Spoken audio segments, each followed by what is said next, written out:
ఈ రోజే డౌన్లోడ్ చేయండి. మీ ఫేవరెట్ షోస్ చూడండి. ఇదిగోండి, పాలిచ్చి బాబుని నిద్రపుచ్చాను అదితి. చాలా thanks Ayesha, thank you so much. ఒకసారి నీ మొహం నాకు చూపించు.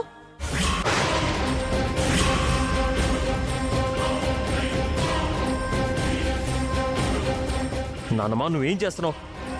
తనెవరో నాకు తెలియాలిరా. నీ మొహం మీద ఉన్న ముసుగు తీవే. నువ్వెవరో నాకు చూపించు.